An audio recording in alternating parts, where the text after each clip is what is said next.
Hallo und herzlich willkommen zu einer neuen Folge von unserem Podcast Irgendwann ist jetzt. Wir freuen uns, dass du mit dabei bist.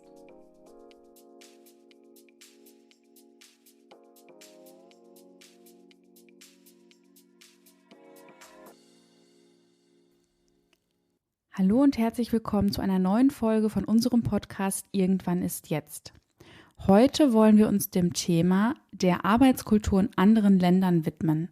Bevor wir damit inhaltlich starten, werde ich, Caro, mich und meine Kollegin Julia noch einmal kurz vorstellen. Wir arbeiten beide im Bereich Gesundheitsmanagement, Gesundheitsförderung für Schüler und Schülerinnen, für Pflegekräfte und Mitarbeitende aus ganz verschiedenen Branchen. Julia ist dabei unsere Expertin für den Bereich Pflege, heißt also für Bewohner und Bewohnerinnen in Einrichtungen und für Pflegekräfte. Ich hingegen beschäftige mich im Alltag eher mit Mitarbeitenden aus ganz unterschiedlichen Branchen im Bereich des betrieblichen Gesundheitsmanagements. Ihr habt ja schon unsere Kollegin Jana kennengelernt.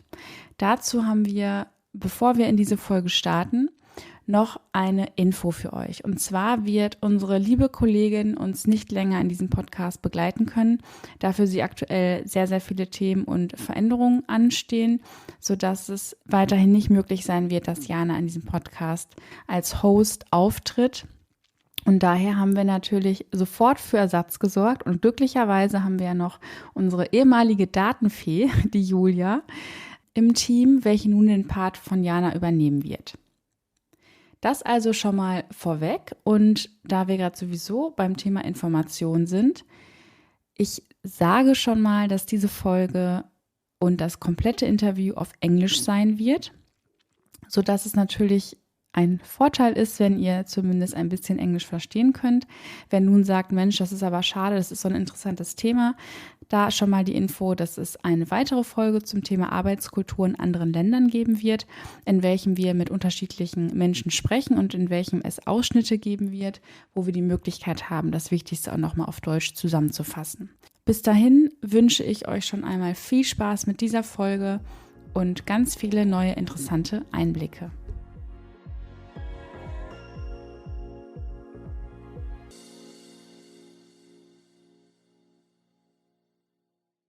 Wir sind durch Projekte in Unternehmen, in welchen sehr viele verschiedene internationale Mitarbeitende arbeiten, auf die Idee gekommen, sich auch einmal andere Länder anzuschauen und sich auch anzuschauen, wie die Arbeitskultur dort ist. Und weil wir gute Kontakte zu unterschiedlichen Ländern haben, würde ich das Wort gerne einmal an Julia geben, die nämlich heute einen Gast eingeladen hat. Ja, hallo zusammen, auch ein herzliches Willkommen meinerseits.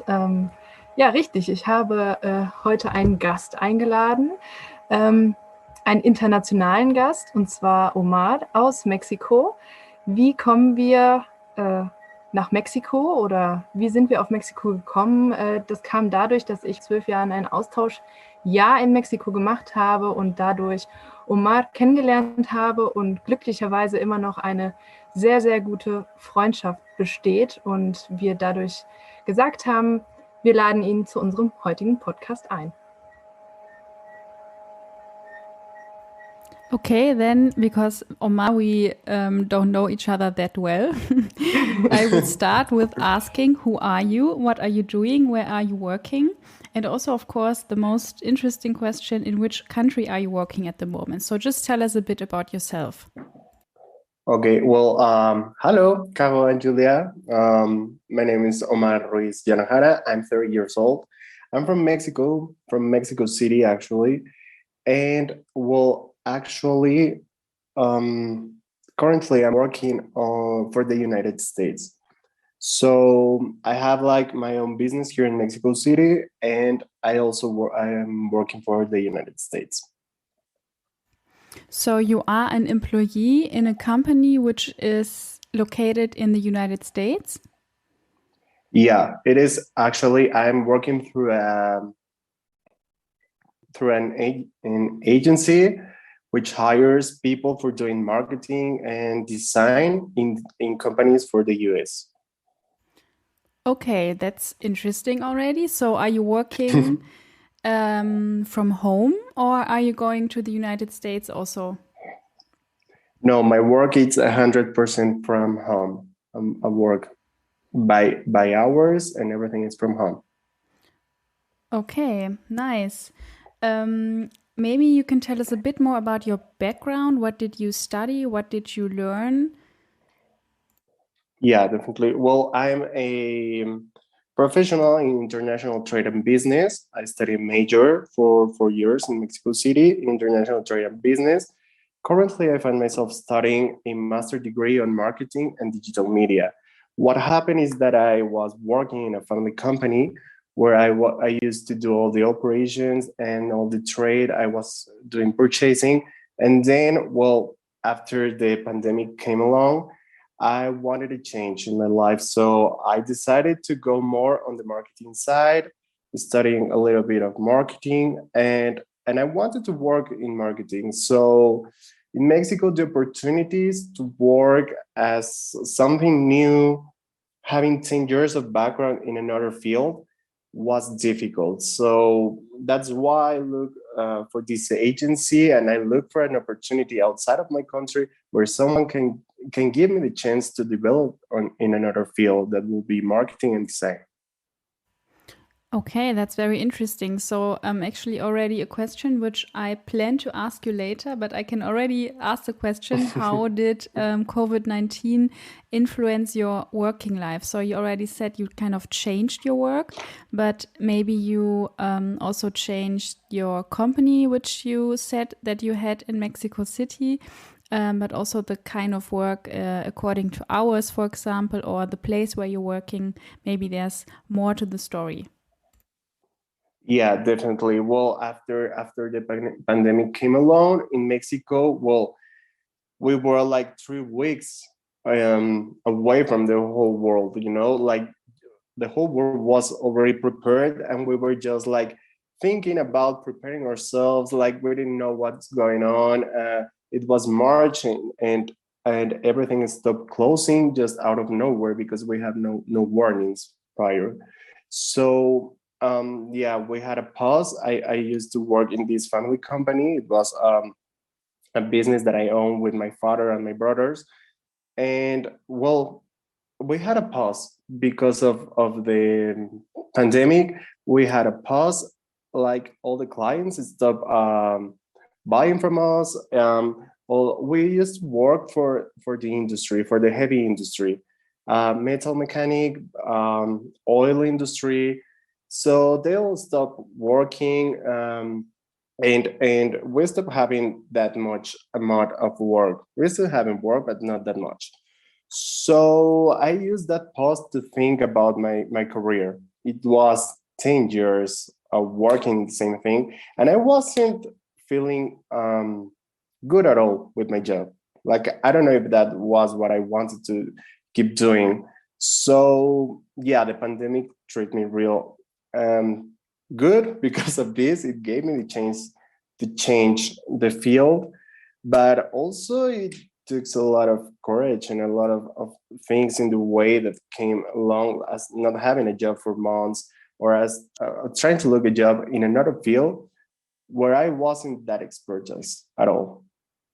Okay, so that was kind of a big challenge for yourself, probably, because you had to change the focus of what do I want to do, and also what is the field in which I can work on for the next weeks, months, and years, maybe, because nobody knew how long COVID-19 would last. So that's interesting because you're very much into different fields, but also into different kinds of employment. So you're self-employed, you're working in a family business, but you're also working in the agency that you told us about.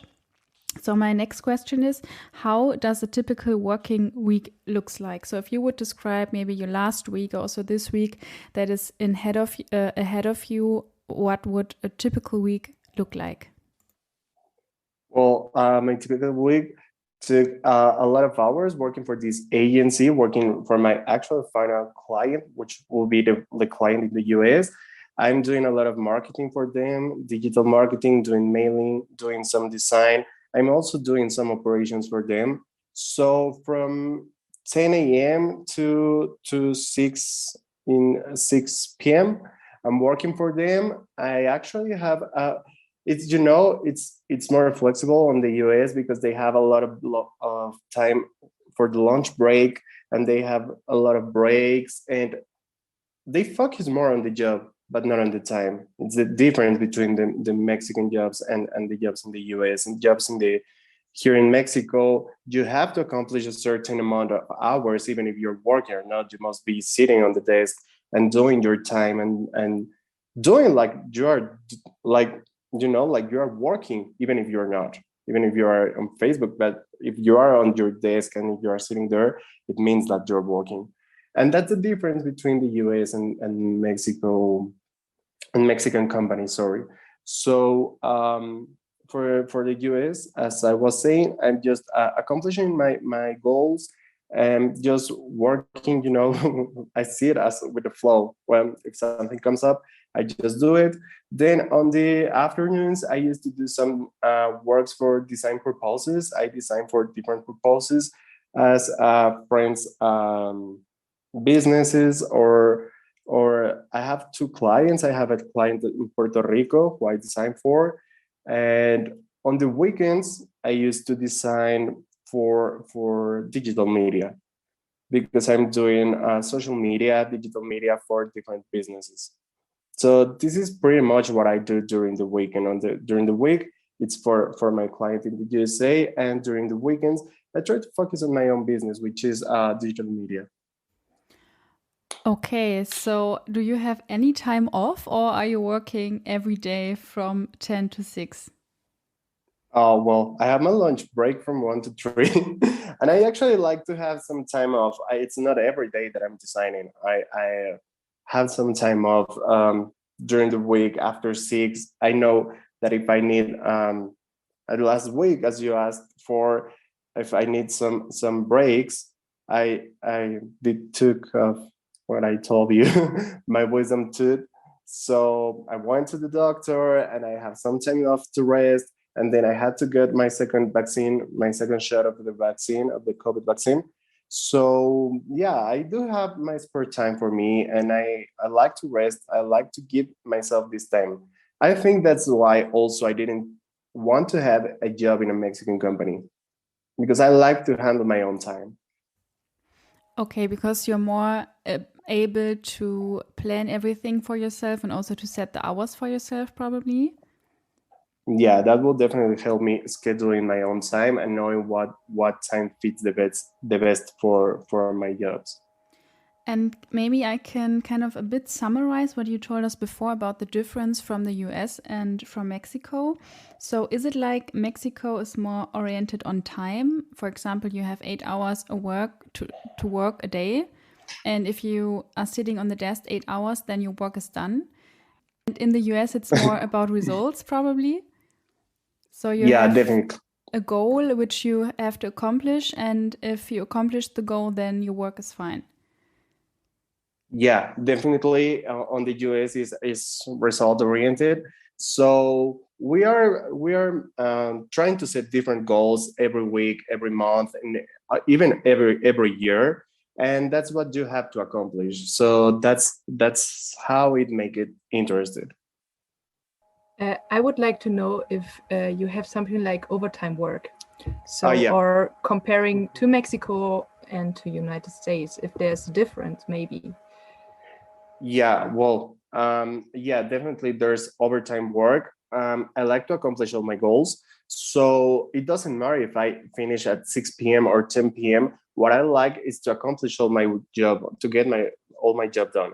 So I think that's what people from the US like about working with people from Mexico, or maybe people from Latin America, that we always do our work. It doesn't matter if we are doing overtime job or not, overtime work. We already talked about a bit of your work-life balance because you said you're taking time for yourself.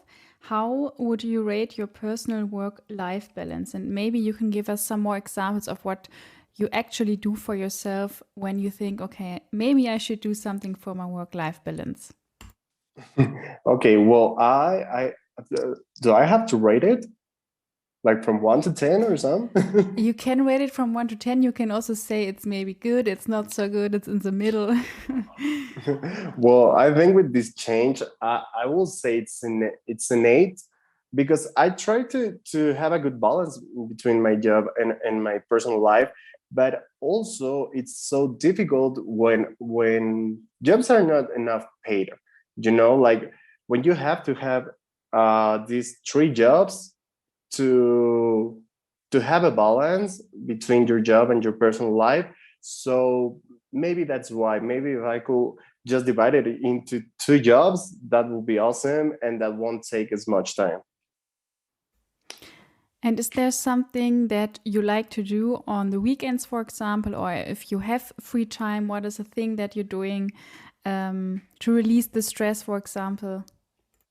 Well, I think that just came with my age. I I just love resting, just laying down and watching a good movie. For me now, it's the best way to have a nice weekend. But I also love traveling to places just close to Mexico City, maybe 1 hour, 1 hour and a half away, and having some rest over there, knowing some other thing, and just eating good food. I think that's interesting because it doesn't matter in which country we're asking these questions. Everyone would probably say, I like to lay down, I like to take time for myself, have good food. So that is something which is not really different within the countries. Okay. Yeah. So we talked about your personal situation, about your jobs, about the things that you can do for yourself to handle the stress or also to structure your working life. I think we're having some more questions about working in Mexico and the US in general. Okay, so which roles do hierarchy and tradition play in your company? How strict are these rules? Well, I think it's really important to talk about hurricane in Mexico because here, as some people know, we are in the top corrupt countries in the world. So hierarchy plays an important role because it doesn't matter if your skills are good or if your skills are not good enough. If you have good friends or if you have a good contact within any company, you can have a good job. So sometimes if you're good prepared, but someone has a better contact or some familiar working in a better position, they will just get it. And you just have to be working for them, even if you know better. So I think it's really an issue here about hierarchy. Yeah, well, I guess you can call it vitamin B. So if you know someone, you will get something easily than others. Yeah, even if you know better or if you develop your job better, it doesn't matter. So about hierarchies, I think they're not fair enough. Okay, so let's talk about the woman in your country. So how do you rate the chance or the opportunities for women in your country? Are there many of them leading positions? Well, I think lately it has changed. With all the feminism and everything, it has changed. We haven't accomplished what we really want to.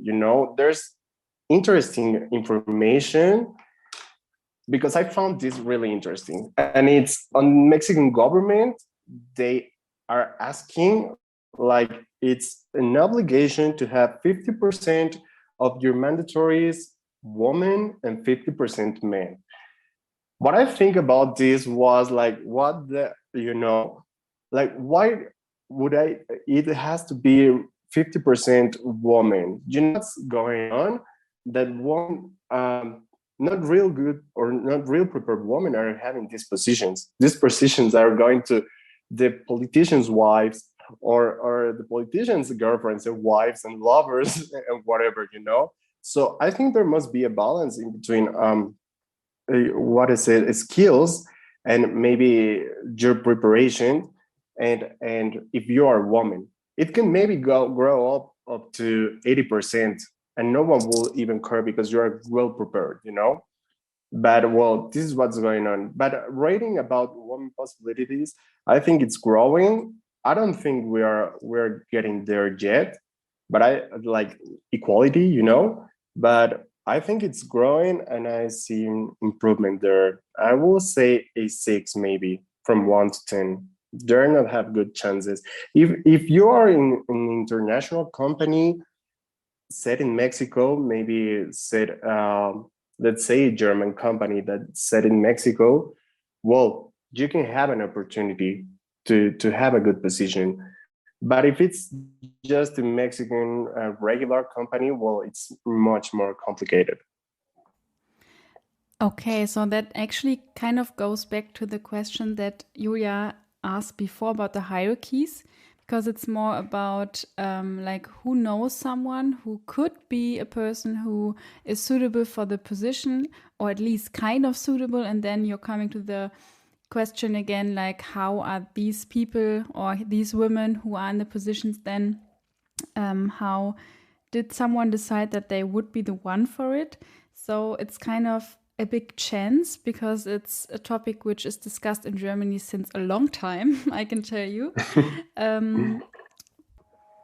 Okay, to shortly summarize what you said about actually the last two questions, is that I think the women do have chances depending on what is the background of the company. Is it international? Is it Mexican?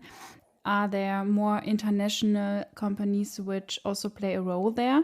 And of course, if the rate between men and women have to be 50-50, then also, again, hierarchy plays a role, because sometimes there might be a case when, as you said, politicians or the wives of politicians are going into those positions, which is actually not the goal which was said before, but still women do have some chances. And as you said, it's rising compared to the last years, probably.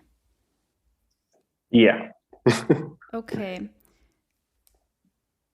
So let's focus more in the aspect of the women's. It would be interesting to know what does the job and the professional life look like when a woman became a mother? Okay, and well, maybe there something special, financial support, or certain time off for them? okay, well, I don't know exactly what are the rules the government is following for this. I know that there's a period of time before the woman's going to be a mom and after birth. So it's like maybe 1 month before and 1 month after that. That will be all. There's not much governmental support as far as I know. There's some, but there's not much.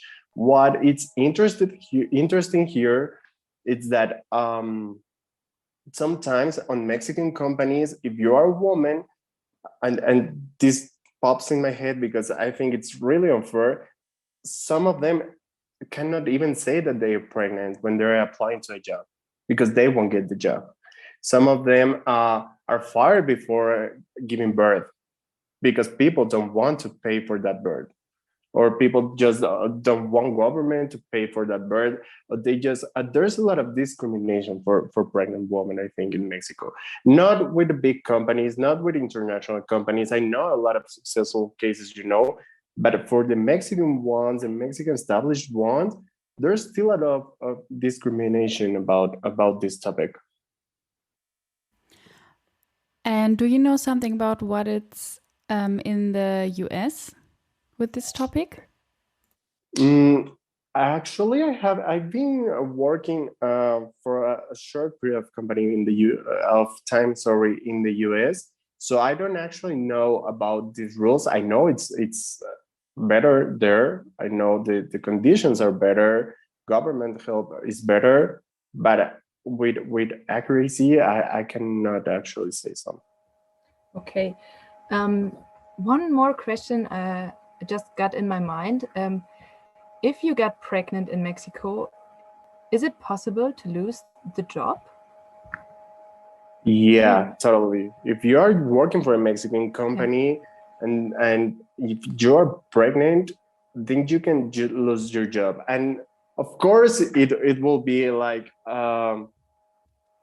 something real bad for the company. So they won't say you're losing your job because you are pregnant.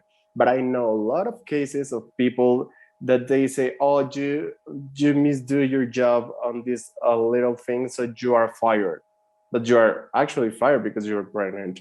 Okay, so they're searching for some mistakes they did Yeah. a long time ago, and they're just saying, okay, you lose your job because of this, and this. Yeah, okay, that's definitely. actually very interesting because, well, if we compare this to our country, yeah, it's a huge difference actually. Oh my God. Yeah. Well, I suppose German has much more support for pregnant women, and when all this comes up, right? Yes. Yes, there are actually regulations that you're not allowed to be fired when you're pregnant. Wow. Yeah. So it's not like you can do whatever you want, but still there's a big opportunity for you to not be fired. That's great. I know a lot of cases of people here that they are just looking for the minimum mistake, to fire people who is pregnant. Okay, I think we already talked about many things also, especially with the last question about some kind of negative aspects that the working culture in Mexico has.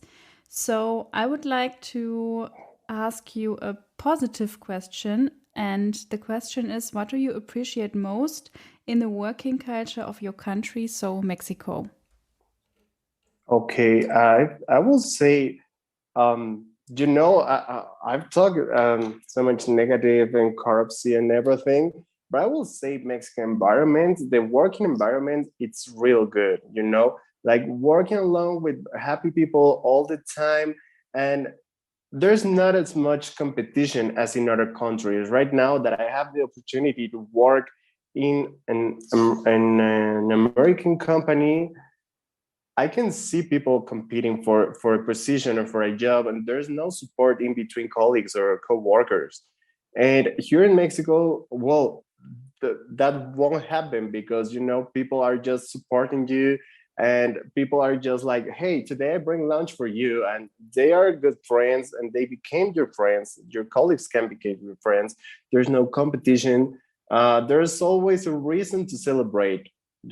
Every day there will be like a cake for someone. There will be a situation that you have to celebrate, even if there's a football or soccer match from other two countries. We will making a party out of that, or we'll be doing bets and just celebrate about that. I think that's something that I would like to come up with what I appreciate and like about the Mexican culture and the Mexican working culture. The environment, it's really good, and you always feel support, and you have family in your job.